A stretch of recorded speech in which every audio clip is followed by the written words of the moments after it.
こんにちは。整理収納アドバイザーの七尾明子です。今回は物を減らしてあえて狭い家にお引っ越しされたお宅のルームツアーをご紹介します。このチャンネルでは収納や片付けを中心とした暮らしに役立つ情報を発信していきますので、ぜひチャンネル登録をよろしくお願いします。今回取材させていただいたのはペンネームゆかさんのお宅です。2LDK のマンションに3歳のお子さんと3人家族でお住まいのこちらのお宅。以前はママのものがもっと多かったそうですが、ご結婚を機にママのご実家をご両親から譲り受けてご主人と一緒に住むようになり、さすがに子供の量はまずいと独身時代に溜め込んだものを少しずつ減らすようになったそう。もともとご実家は 3LDK のマンションだったそうですが、物が減ったらこんなに広い家に住む必要はないのではと考えるようになったそうで、もっとコンパクトな 2LDK マンションに引っ越されたそうです。こちらはママが子供時代のお写真ですが、小さい頃から机の上はいつも物でいっぱいで、勉強するときは物を床に移動していったそう。大人になるまではなかなか物を捨てられない性格だったそうです。ご実家の納戸にも使わないけれど捨てられないものが多数詰め込まれていたそうですが、ご結婚をきっかけに物を減らし始め、今の家に引っ越される時には納戸にあったものは9割方手放したのだとか。さらにママの趣味の漫画は本棚3台分、計2000冊ほどあったそうで、これもコツコツとデータ化して本は手放し、今の家に引っ越す前に本棚は3台とも手放したのだそうです。物に囲まれた生活からコツコツ生活を続けた結果、ミニマムですっきりしたお家に生まれ変わり、今は片付けて人生が変わったと心から思っていらっしゃるそうです。では、まず各お部屋のゾーニングをご紹介します。リビングはママの仕事場兼お子さんの遊びスペースとしてお使いになっているそうで、おもちゃなどが収納されています。ママとお子さんの寝室としてお使いのリビング横の洋室は、ママとお子さんの洋服、絵本などを収納。そしてパパのお部屋としてお使いの玄関側の洋室は、パパの洋服とご家族共用のかさばるものを収納されています。今回はこれらの各スペースに加えてキッチン収納や洗面所収納、玄関収納の工夫についてもご紹介していきます。まずはリビングです。10畳ちょっとのコンパクトな空間になっているこちらのリビング。スペースが限られるため、唯一の収納家具であるテレビ台をおもちゃ収納としてお使いになっていましたが、こちらのテレビ台はご実家から譲り受けたものだそうで、もともとはこんな風にもっと大きいサイズだったそう。ですが、地震で倒れたら危ないと思い、周りのパーツを撤去されて今の形にされたそうです。現在はさらに扉も取り外し、お子さんでもおもちゃが出し入れしやすいように工夫してお使いになっています。こちらはテレビ台左側の棚部分です。おもちゃはよく遊ぶ一群に厳選されていて、ボックスの中にはトミカのおもちゃが入っていました。こちらは右側の棚部分です。上にビデオデッキがあるため下段だけおもちゃ収納にされています。そして真ん中の引き出し部分は上段にお子さんの DVD、下段におむつを収納されています。ちなみにテレビ台の横にはスタンドを置いて掃除機を収納されていました。掃除機はしまい込んでしまうと忘れてしまうため、あえて目立つようにされているそうです。テレビ台の右側にはママの仕事用のデスクが置かれています。今回取材したゆかさんは YouTuber としても活動されているため、普段動画の編集などのお仕事をこちらのデスクでされているそうです。パソコン以外の仕事道具はこのファイルボックス一つ分だけでとてもミニマム。ペンやリップなどの小物はファイルボックス用ケースや薬味チューブホルダーを使って取り出しやすく収納されていました。こちらはダイニングテーブルですが、とてもすっきりしていて置いてあるものも最小限。ティッシュ類以外の小物は体温計やペンといった一群のものだけに絞られています。リビング収納代わりに使われていたのがこちらの廊下収納です。ここに小物や書類などを収納されています。下2段には書類や本を収納されていて、長期保管する書類は人別や用途別に分けてコンパクトに収納されています。こちらのボックスは入ってきた書類の一時置きボックスにされているそうで、溜まった書類は最低週1回は整理するようにされています。書類は基本的にデータ保管派だそうで、写真に撮ってご主人と共有している書類用の LINE グループでシェアしているそう。LINE を書類共有に活用するのは便利なアイデアですね。また、本を置いている段の左側は、いただき物スペースとして空けているそう。このスペースがなかった時は、突発的に増えたものを置く場所がなく、廊下に位置置きされていたのだそうです。こちらは真ん中のスペースです。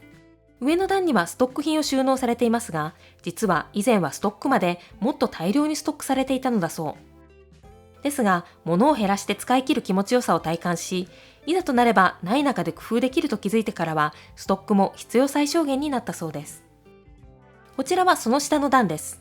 書類の位置置きボックスの右側には引き出しを置いて文具を収納されていましたが、よく使うハサミやペンはすぐ出せるようにスタンドに立てて収納。また、電池も以前は防災用品の中に入れていたそうですが、取り出しやすいようにケースに入れ替えて引き出しの隣に置かれていました。そしてこちらは上2段です。一番上には紙袋やカセットコンロを収納されていて、その下の段のボックスには工具やコード類、そしてもう一つのボックスには DVD や写真や書類をデータ化したものが入った外付けハードディスクを収納されていました。紙類のデータは Adobe Scan というアプリを使ってデータ化されているそう。このアプリを使うとスキャナーがなくても簡単にデータ化できるそうで、とても便利だとおっしゃっていました。続いてはキッチンです。コンパクトなスペースながらとてもスッキリされているこちらのキッチン。驚いたのは何といっても背面収納のコンパクトさ。冷蔵庫の横の収納家具はなんと棚板1段分のスチールラックのみ。もともとは白と茶色の2つの食器棚をお使いになっていたそうですが、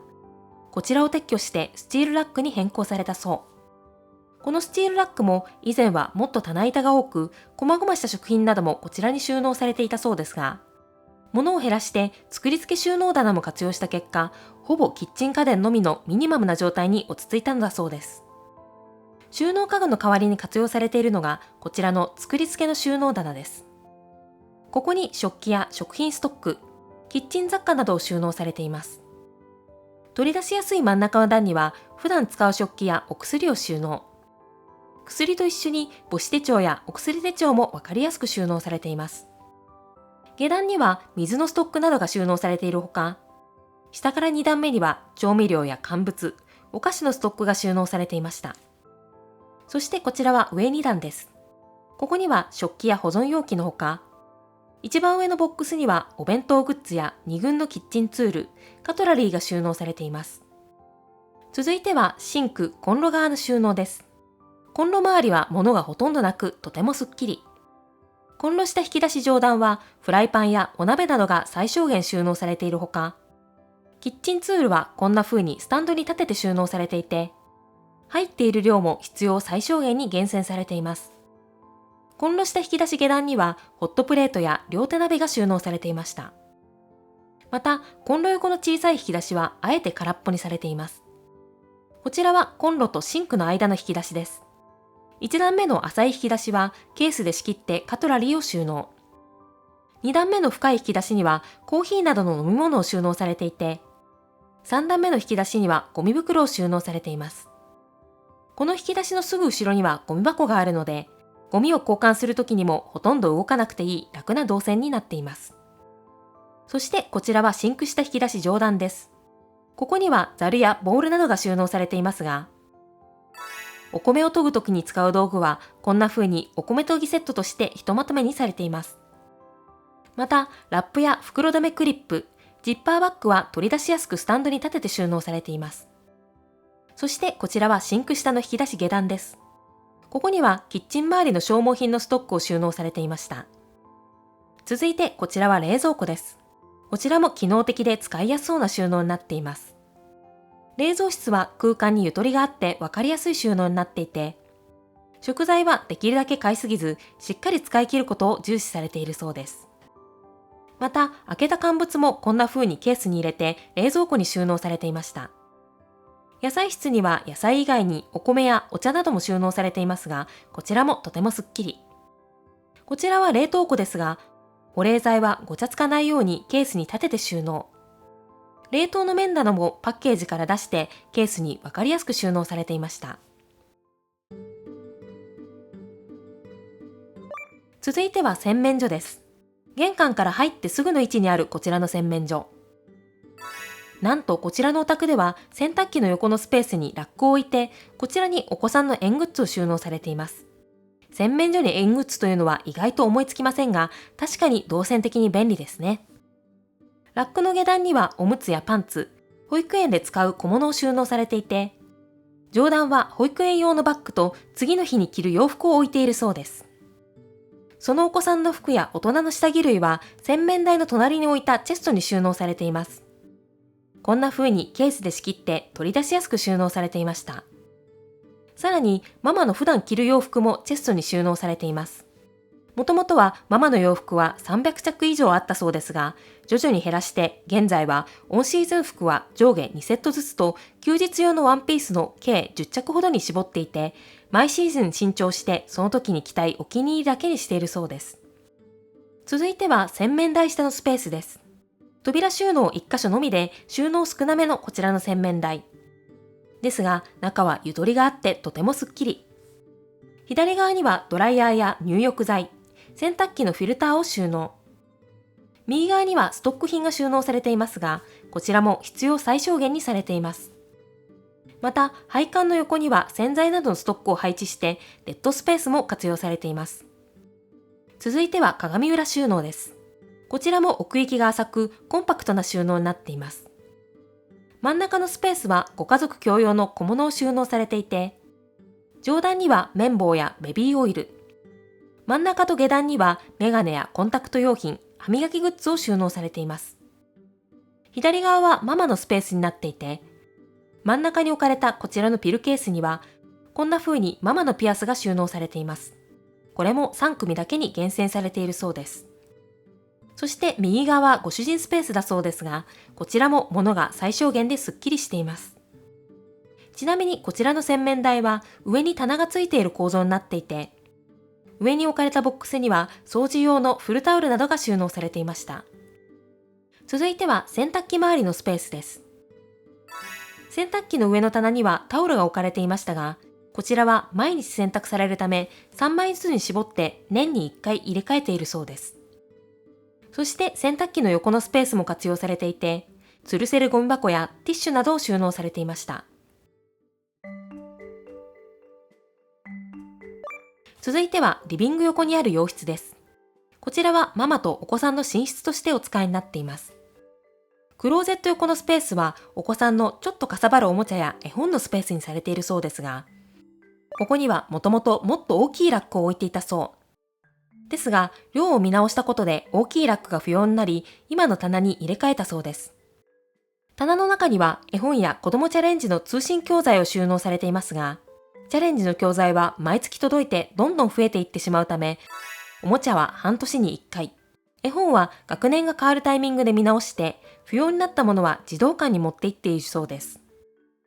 棚の上には仕切りスタンドを置いて、お絵かきボードなどのかさばるおもちゃを立てて収納されています。ちなみに棚の横のデッドスペースも掃除道具の収納として有効活用されていました。続いてはこちらのお部屋のクローゼットです。ここにはママとお子さんのものを収納されています。ハンガーポール左側には洗面所に収納できないワンピースやスポーツウェアを収納。真ん中のスペースはバッグを吊るして収納されていて、右側にはアウターや冠婚葬祭用の洋服などを収納されています。こちらはクローゼット下段です。こちらの衣装ケースにはママとお子さんのオフシーズン服を収納されています。以前は将来2人目のお子さんができた時のことも考えてお下がりも保管していったそうですが、何年も置いておくと洋服も古くなってしまうため、お下がりは考えないことにして今のお家に引っ越しされたタイミングで処分されたそうです。衣装ケースの横にはお子さんの3軍のおもちゃを収納。そしてその奥にはママの雑誌やアルバムが置かれています。こちらはクローゼット上段です。左側には思い出品や季節用品、冠婚葬祭のものなどを収納。右側にはオフシーズンの布団などを収納されていました。では最後にその他のスペースについてもご紹介します。こちらの玄関はコンパクトなスペースながらとてもすっきりしています。下駄箱の上の棚も置くものを最小限に厳選。左側には時計や指輪、マスクを置かれていて、右側には除菌シートやちょい置きしがちな大人の小物をトレイを置いて収納されています。ちなみに出かけるときに忘れがちな鍵はドアにフックをつけて収納されていました。下駄箱は取り出しづらい高い位置には主にご主人の靴やスリッパ、靴のケア用品を収納。下駄箱下段は上2段はご主人、下3段はお子さんとママの靴を収納されています。ちなみに横のスペースにはお掃除用品と傘を収納されていましたが、傘は1人1本に厳選されているそうです。また、玄関入ってすぐのスペースにラックを置いて、アウターやお子さんの休日用のバッグなどを収納されていました。そしてこちらは玄関側の洋室です。ご主人のお部屋としてお使いになっているこちらの洋室。お部屋の奥にはご主人のお仕事用のデスクが置かれていて、ごちゃつきがちなケーブル類はケースにすっきりまとめて収納されています。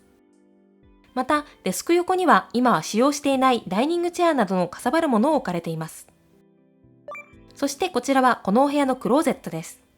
ここにはご主人のものとご家族共用のかさばるものが収納されています。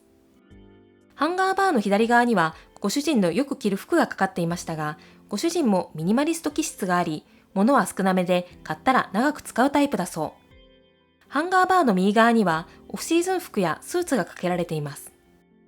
クローゼットの下にはラックを置いて T シャツや下着類を収納。ラックの下は玄関に近いため防災用品を収納されていました。また、右側下段には扇風機やスーツケースなどのご家族共用のかさばるものを収納されています。そしてクローゼット上段は左側に防災用品や加湿器などの小さめの季節家電。右側にご主人の思い出品やお家の備品などを収納されていました。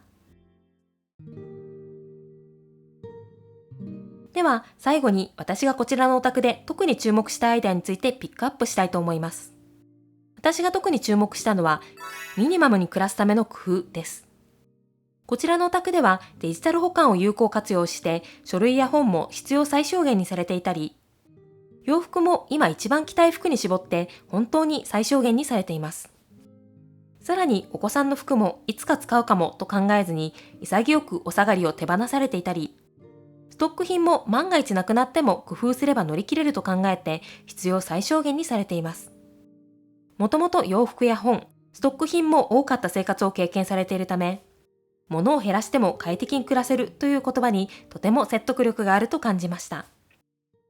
いかがでしたか？狭いお家に引っ越しても快適に暮らしていらっしゃる様子に、私も思わず物の量を見直したくなりました。最後にこの動画を気に入ってくださった方はチャンネル登録とグッドボタンをぜひお願いいたします。それではまた次の動画でお会いしましょう。